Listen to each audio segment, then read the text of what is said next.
అంతర్జాతీయ క్రికెట్ మండలి ఐసీసీ దెబ్బకు పాకిస్తాన్ క్రికెట్ బోర్డు పీసీబీ ఎట్టకేలకు దిగివచ్చింది.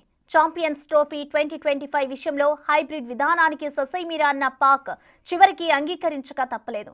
పాక్లో పర్యటించడానికి భారత్ నిరాకరిస్తున్న నేపథ్యంలో ఐసీసీ చెప్పినట్లే ఆ జట్టు మ్యాచ్లను తటస్థ వేదికలో నిర్వహించేలా హైబ్రిడ్ పద్ధతికి అంగీకరిస్తామని పీసీబీ తాజాగా పేర్కొంది.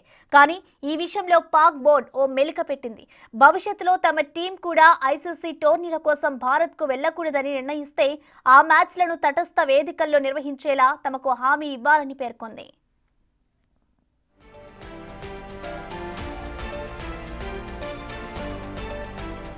వచ్చే ఏడాది ఫిబ్రవరి, మార్చి నెలల్లో ఛాంపియన్స్ ట్రోఫీ జరగాల్సి ఉంది. మొన్నటిదాకా హైబ్రిడ్ పద్ధతికి తాము ఒప్పుకోమని పీసీబీ చెబుతూ వచ్చింది. అయితే ఈ పద్ధతికి అంగీకరించుకుంటే టోర్నీని మరో దేశానికి తరలిస్తామని ఐసీసీ స్పష్టం చేయడంతో పీసీబీ నిర్ణయాన్ని మార్చుకుంది.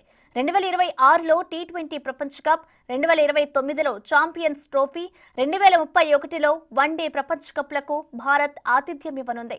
ఐసీసీ వార్షిక ఆదాయంలో తమ వాటాను పెంచాలని కూడా పీసీబీ డిమాండ్ చేస్తోంది. మరి పాక్ ప్రతిపాదనపై ఐసీసీ ఎలా స్పందిస్తుందో చూడాలి.